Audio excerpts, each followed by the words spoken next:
Hi, I wanted to update you on how I'm doing and where things stand with the course at the moment. Um, as I indicated, I've got some kind of low grade flu. I don't have a fever today. I'm feeling a lot better than I did yesterday, but probably was still a good idea that I canceled class.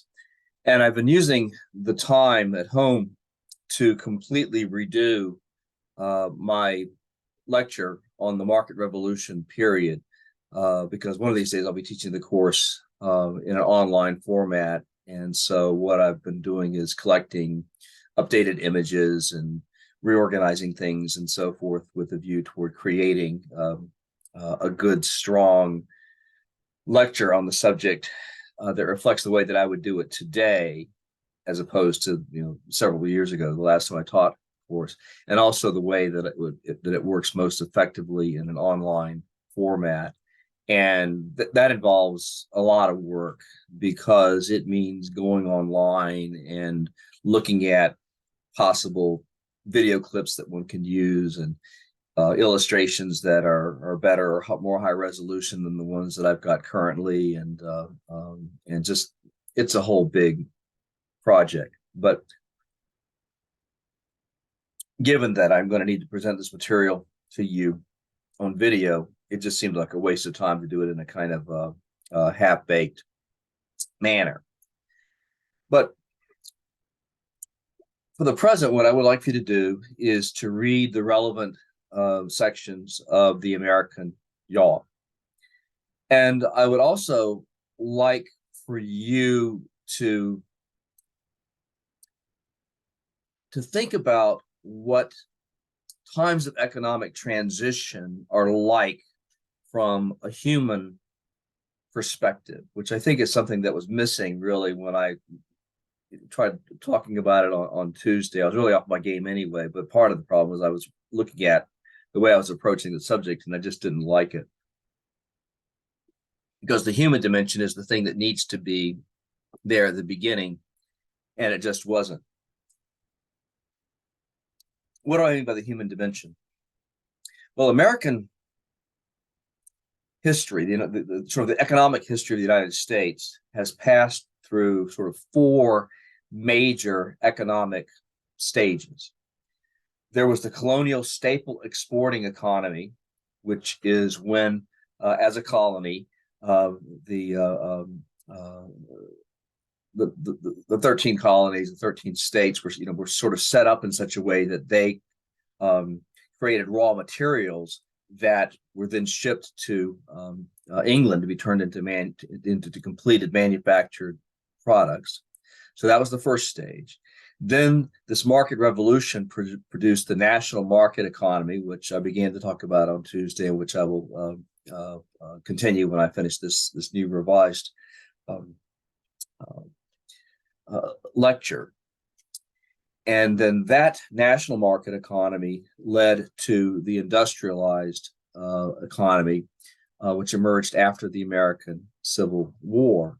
Now, this industrialized America lasted until about the mid 1970s, when we moved into what economists and sociologists have variously called a post-industrial society or a knowledge economy, or there are different words for it.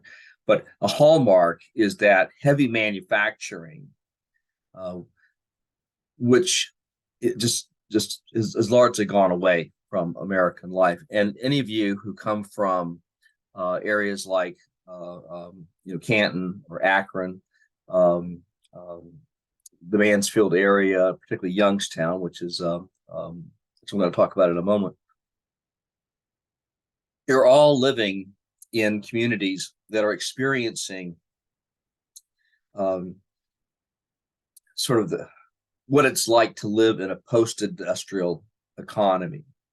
And one of the aspects of that is a sense of having been, in effect, betrayed, because the way of life that a manufacturing-based economy generated in your localities has disappeared, and with it, um, economic possibilities, um, and the chance for creating a sort of a viable life and so forth. That also disappeared with the loss of this industry. Behind me, you're looking at the abandoned um, Youngstown Sheet and Tube Company in Youngstown, Ohio. It's part of the steelworks complex that was in Youngstown, and which was in turn part of a larger archipelago of steam mills stretching from Bethlehem, Pennsylvania, on to Pittsburgh, and then across northern Ohio and into Indiana and Illinois and up into Michigan, and so forth. What used to be called America's industrial heartland, what is now called the Rust Belt. And I want to talk to you a little bit about this, and sort of bear with me, because ultimately this gets at a key dimension of what the human experience of the market revolution was like. This particular factory was built in 1900 at a time when the city of Youngstown had a population of about 45,000.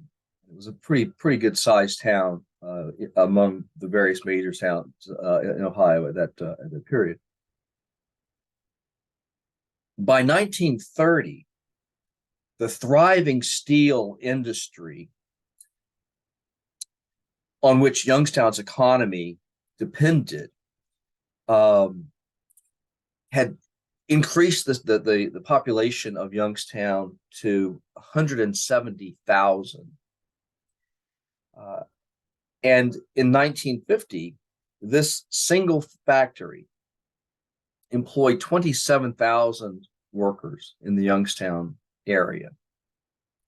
But because of major shifts in the economic landscape, the American steel industry, and indeed American heavy manufacturing in general,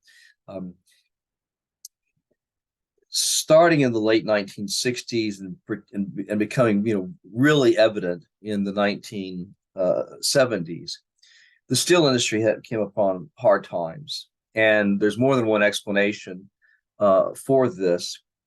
But the result is that a lot of steel manufacturing moved overseas or moved elsewhere within this own country, within this country, particularly to what's now called the Sun Belt, the states in the South and the Southwest. So by the mid-1970s, this same plant, rather than employing 27,000 workers, now employed just 5,000. And on a Monday in September 1977, and in Youngstown, this particular Monday is still remembered as Black Monday. The owners announced that this plant was going to close permanently. And those 5,000 workers went on furlough. They lost their jobs.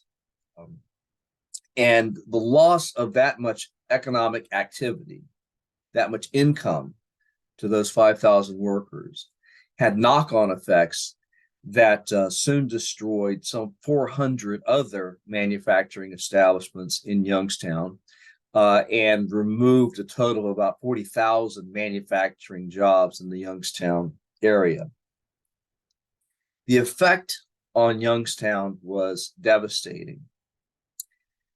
By 1990, its population, which, be it remembered, in 1930 had been 170,000. By 1990, its population had dipped to not just 95,000. And as of 2020, the population of Youngstown is just 60,000, barely a third of what it was at the height of Youngstown's prosperity. Now,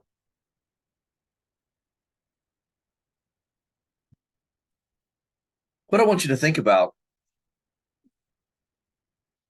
if you haven't already had sort of firsthand experience with what its like to have lived in a community like Youngstown is what this feels like.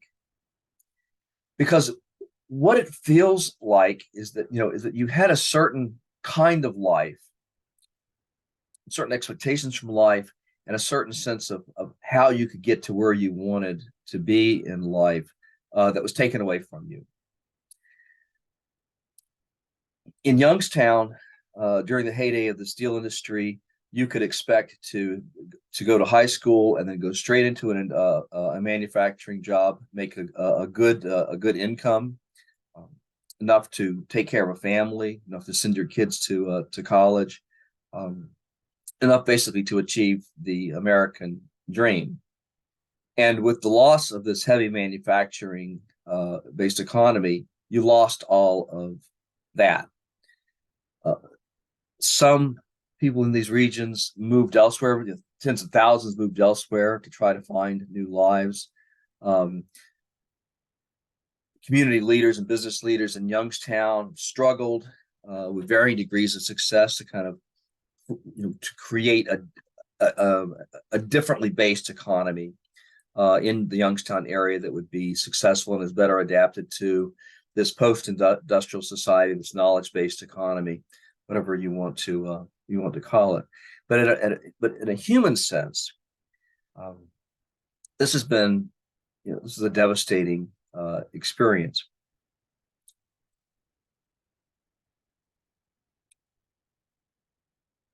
Life is we want different things from life, to be sure, but there are certain basic things that when you think about it, we want to have. And one of them is stability. We want to have a sense of predictability about what our lives are going to be like. We want to have opportunities, yes.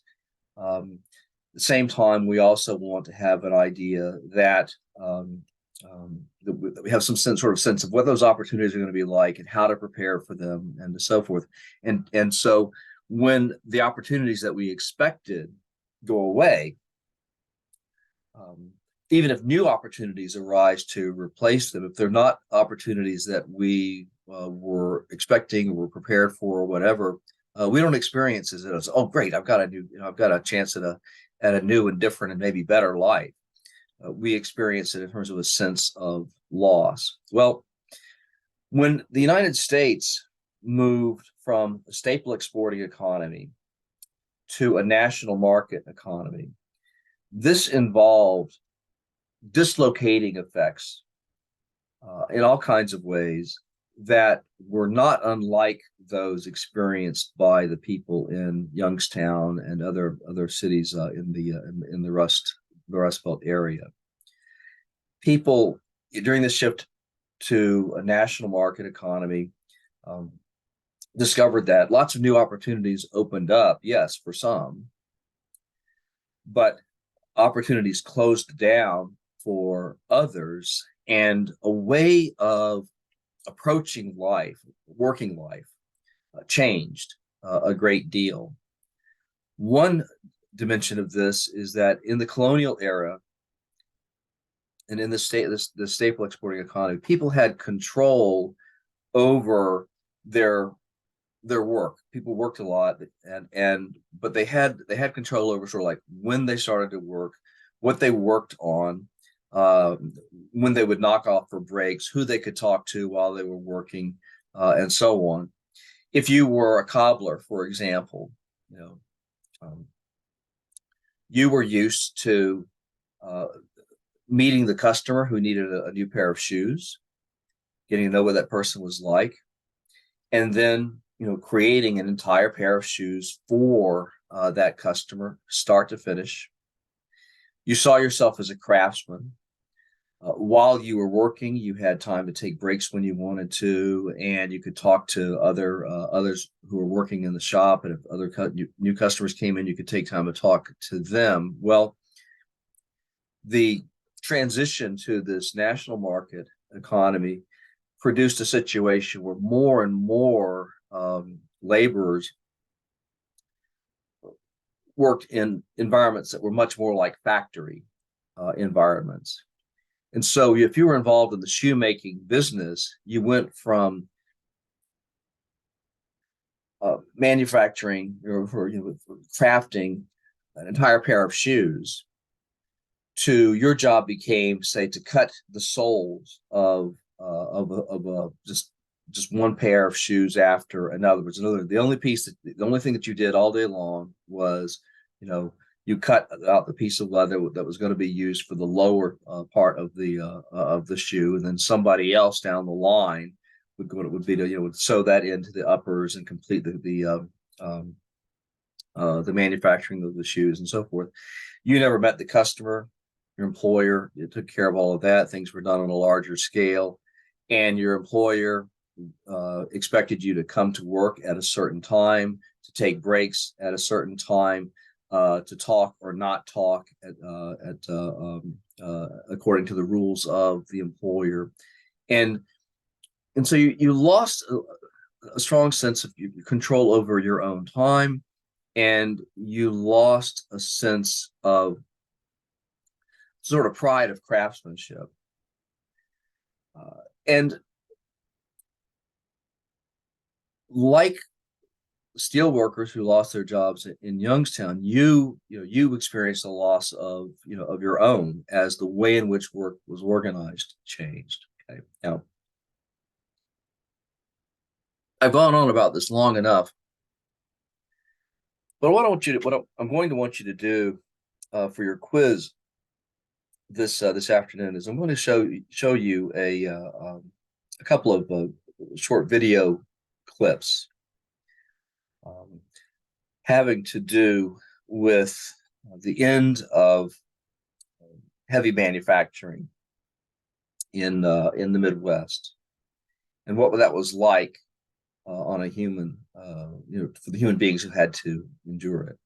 I'm going to want you to write a reaction paper to these video clips, and if your families have had direct experience with the loss of these manufacturing-based jobs, then I want you to be able to feel free to write about that as well, because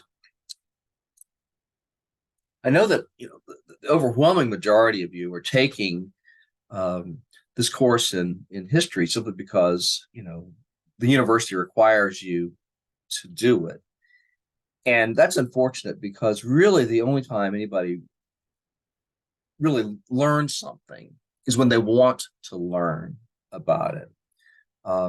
When they're sort of at a point where their personal interest in a subject meets the opportunity to become educated in the subject. And in the nature of the way in which college education is structured, you're just not being given that opportunity. And so the best thing that I can tell you is, when you're approaching the study of history, is to look for the human dimension, to look for the effect that historical developments, events, and so forth had upon ordinary human beings. I'll try to bring that out more strongly, I think, as the rest of the course proceeds. But if you can use that as your kind of entry into any historical material, you're going to have the best shot at finding a way to make the material intrinsically meaningful to you, and therefore intrinsically interesting. And so again, this human impact on what massive economic changes can have on individual lives is something that I would like for you to think about and to focus on. So I'll have those video clips ready for you. They're actually already ready. The opportunity to look at them and so forth will show up at 5:00 this afternoon. You'll have the weekend to write 300 or 400 words on the subject, and then in the meantime, I'll continue to work on this lecture, and I'm going to go ahead and kind of keep going on with some future lectures in case I continue to be sick or whatever. I want to make sure that you continue to reap the benefits of the course. I want to take advantage of the fact that I can do this remotely if necessary, so we stay on track. Um, but while I'm working on that, you work on this reaction paper, and then for the rest of it, enjoy your weekend. Also, with regard to the upcoming midterm examination and so forth, I'll put out some more guidance about that in the future. But I would just like to assure you that if the way in which my illness has affected the tempo of the course or whatever, if I feel like we're behind where we need to be before having the midterm examination is appropriate, I'll make adjustments in the scheduling of the examination as may seem to serve the best interests of the course and the view. So I don't want you to stress out over that issue as well. Also, by the way, next week the university is taking a 2-day break the latter part of the week. I'm going to hit Thursday and Friday, and so we'll observe that for sure. And so you have that to look forward to as well, as indeed do I. Okay, well, I think I've said plenty for now. I just didn't want you to let you know that didn't want you to think that I sort of wasn't thinking about you or wasn't concerned about the course and how it's going. In fact, the fact of the matter is I've been thinking a lot about you and thinking a lot about the course, and I want you to know that even though I'm under the weather or whatever, that I'm fully engaged with the work of being your teacher. And I guess the last thing I'd like to say is that I've enjoyed having the chance to see you day to day, in class, and I've kind of missed that. And I hope I'll soon be back to the point where I'll be seeing you on a day-to-day basis, as we've been doing for most of the semester thus far. Okay. Take care.